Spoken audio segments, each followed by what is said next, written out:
Nabil weather স্টুডিওতে স্বাগতম। বাংলাদেশ সহ এই পুরো অঞ্চলে শক্তিশালী একটি ভূমিকম্পের সম্ভাবনার তথ্য আবারও সামনে এসেছে।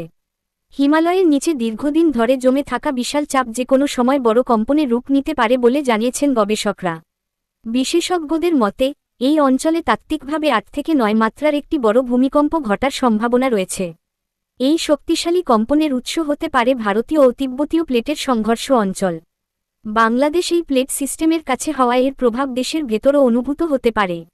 এটি কোনো নিশ্চিত ভবিষ্যৎবাণী নয়, বরং ভূতাত্ত্বিক বিশ্লেষণের ভিত্তিতে দেওয়া একটি সতর্ক। গবেষকদের মতে প্লেটে জমে থাকা শক্তি হঠাৎ মুক্ত হলে বড় কম্পন পুরো অঞ্চলে ছড়িয়ে পড়তে পারে।